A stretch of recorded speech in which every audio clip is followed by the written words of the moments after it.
সিলেট সীমান্তে নজরদারি বৃদ্ধি করেছে বিজিবি। সিলেটের ওপারে ভারতের মেঘালয় রাজ্যের ৩ জেলায় বিএসএফ রাত্রিকালীন কারফিউ জারি করায় বিজিবিও নজরদারি বাড়িয়েছে।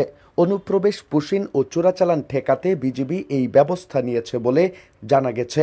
বিষয়টি গণমাধ্যমকে নিশ্চিত করেছেন বিজিবি ৪৮ ব্যাটালিয়নের অধিনায়ক লেফটেন্যান্ট কর্নেল মোহাম্মদ নাজমুল হক। সূত্র জানায়, গত বৃহস্পতিবার সিলেটের সীমান্তবর্তী ভারতের মেঘালয় রাজ্যের পূর্ব জৈন্তিয়া হিলস, পূর্ব খাসিয়া হিলস ও পশ্চিম জৈন্তিয়া হিলসের জেলা প্রশাসন রাত্রিকালীন কারফিউ জারি করে। রাতে সীমান্ত এলাকায় জনসাধারণের চলাচলের উপর নিষেধাজ্ঞা দেওয়া হয়। এই আদেশের ব্যাপারে সিলেটের জেলা প্রশাসনকেও অবগত করা হয়। সিলেটের জেলা প্রশাসক মোহাম্মদ শের মাহবুব মুরাদ গণমাধ্যমকে বলেন, সিলেটের সীমান্তবর্তী ভারতের জৈন্তিয়া হিলস জেলা প্রশাসন রাত্রিকালীন কারফিউ জারি করেছে। এটা তাদের অভ্যন্তরীণ বিষয়। সেখানকার জেলা ম্যাজিস্ট্রেট একটি অনুলিপির মাধ্যমে আমাদেরকে বিষয়টি জানিয়েছেন। এদিকে ভারতের ৩ জেলা প্রশাসন সীমান্ত এলাকায় রাত্রিকালীন কারফিউ জারির পর বাংলাদেশ সীমান্তে সতর্কতা বাড়িয়েছে বিজিবিও।